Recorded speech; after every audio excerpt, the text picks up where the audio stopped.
नमस्ते दोस्तों। तो आज जो है वो आरआरबी एनटीपीसी का जो है वो सीबीटी 2 का आंसर की रिलीज़ हो गया है और मेरा एग्ज़ाम जो था वो 13 अक्टूबर का शिफ्ट फर्स्ट में था। और ओवरऑल एग्ज़ाम तो मेरा ठीक गया था, बट मेरे स्कोर जो है वो थोड़े कम आ गए हैं। जितना मैंने सोचा था उतना तो नहीं आए और मेरे कुछ सिली मिस्टेक ज़्यादा हो गए मैथ्स में, जिससे मेरा स्कोर ओवरऑल गिर गया। मेरा जो जोन था वो भुवनेश्वर जोन था और मेरा कैटेगरी जो था वो यूआर कैटेगरी था।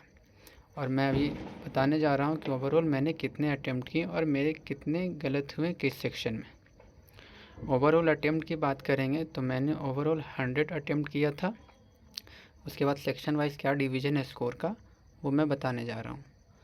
नेक्स्ट चलेंगे तो मैथमेटिक्स की बात करेंगे तो मेरे 27 करेक्ट हुए थे, 5 रॉन्ग हो गए, जिसमें 4 बहुत ज़्यादा कॉमन मतलब सिली मिस्टेक्स थे, उसको अवॉइड किया जाना चाहिए था बट नहीं अवॉइड कर पाया और वो गलती हो गए और मेरे अन अटेम्प्ट 3 रह गए।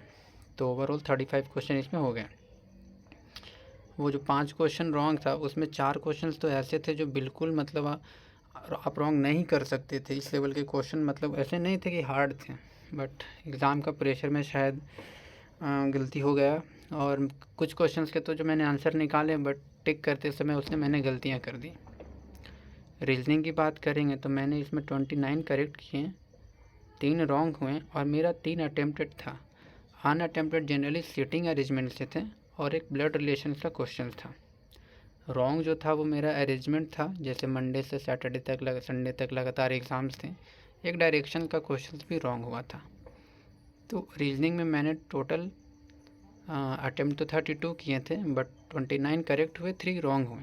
रीजनिंग में वैसा कुछ मतलब और अटेम्प्ट कर सकता था, वो कम से कम एक क्वेश्चन और लेना चाहिए था और मुझे रॉन्ग कम करना चाहिए था। जबकि जीके जीएस की बात करें तो मैंने 37 अटेम्प्ट किए थे, अनअटेम्प्टेड 13 रहे और मेरे करेक्ट अटेम्प्ट जो थे उसमें 30 रहे। ओवरऑल बात करेंगे तो मैंने 100 अटेम्प्ट किए जिसमें मेरे 15 क्वेश्चन रॉन्ग हो गए और जो मेरा स्कोर है वो अराउंड 80 पॉइंट समथिंग बना है, जिसमें एक क्वेश्चन जो है वो रॉन्ग था जिसको मैंने इंक्लूड किया है, तो उसको जोड़कर 80 पॉइंट समथिंग बन रहा है। और भुवनेश्वर मेरा जोन है कैटेगरी यूआर। मैंने जो है वो जो है कैटेगरी 3 का कट ऑफ जो है वो टीयर 1 में क्लियर किया था, जो ट्रेन मैनेजर का था। बट अब तो लगता है कि फाइनल मेरिट से तो मैं बाहर ही हूँ, क्योंकि मेरे रॉन्ग क्वेश्चंस हो गए मैथमेटिक्स में। उनको अवॉइड करना चाहिए था क्योंकि वो 4 क्वेश्चंस बहुत ज़्यादा ही क्रूशियल थे। अगर वो 4 क्वेश्चन सही होते तो अराउंड 85 के पास स्कोर होता, तो कुछ एक चांस बनने का एक होता, मतलब कि आपका चांस कुछ बन सकता था, बट वो नहीं हुआ और मेरा रॉन्ग हो गया, जिससे मैं तो ओवरऑल टोटली बाहर हूँ इस रेस से। और ये बुरा भी लग रहा है क्योंकि यार मेहनत किया था, मतलब लगातार मेहनत करते हैं जब आप, और आपका एट द एंड मतलब नहीं होता है, किसी कारणवश आपका सिली मिस्टेक हो गया या एग्ज़ाम प्रेशर्स में आप गलती कर दी हैं या प्रेशर्स को सही से हैंडल नहीं कर पाए, तो इसमें होता है, बाहर हो जाते हैं और एक और फेलियर जो है वो ऐड हो जाता है आपके लाइफ में। बट ये तो पार्ट है लाइफ का, ये चलते रहेगा। अब हमें क्या करना है कि देखना है कि आगे जो एग्ज़ाम्स हैं उन पे फोकस करना है और देखना है कि उन एग्ज़ाम्स में किस तरह के स्कोर्स आ सकते हैं या लाया जा सकता है। कोशिश तो मैंने काफ़ी की थी बट ओवरऑल ये तो सेटिस्फाई कोई भी नहीं हो सकता इस तरह के स्कोर से।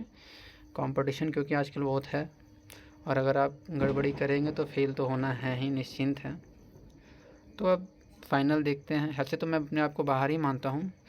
तो अब मैं आने वाले जो एग्ज़ाम्स हैं, खासकर जो एसएससी सीएचएसएल के होंगे और एमटीएस के होंगे, और अभी जो है वो खासकर जो है वो सीजीएल का आंसर की भी रिलीज़ हो गया, तो वो आंसर की तो मैंने नहीं रिलीज़ की देख पाया हूँ। अगर मैं देखता हूँ तो मैं उसके भी मार्क्स को शेयर करने की कोशिश करूँगा। आप सभी का क्या स्कोर बनता है इसमें आप बिल्कुल कमेंट करिएगा, और जो लोग भुवनेश्वर जोन के हैं खासकर उनका किस तरह का स्कोर है और वो भी कमेंट करिएगा। और जो जिनका भाई सिलेक्शन हुआ है उनको तो हम लोग अपनी तरफ से तो कांग्रेचुलेशन करेंगे कि आप लोग इस लूप से और प्रिपरेशन का लूप से बाहर हो गए। आप अपने लाइफ को एंजॉय करिएगा और हम लोग का क्या है, अभी और स्ट्रगल है और चलेगा।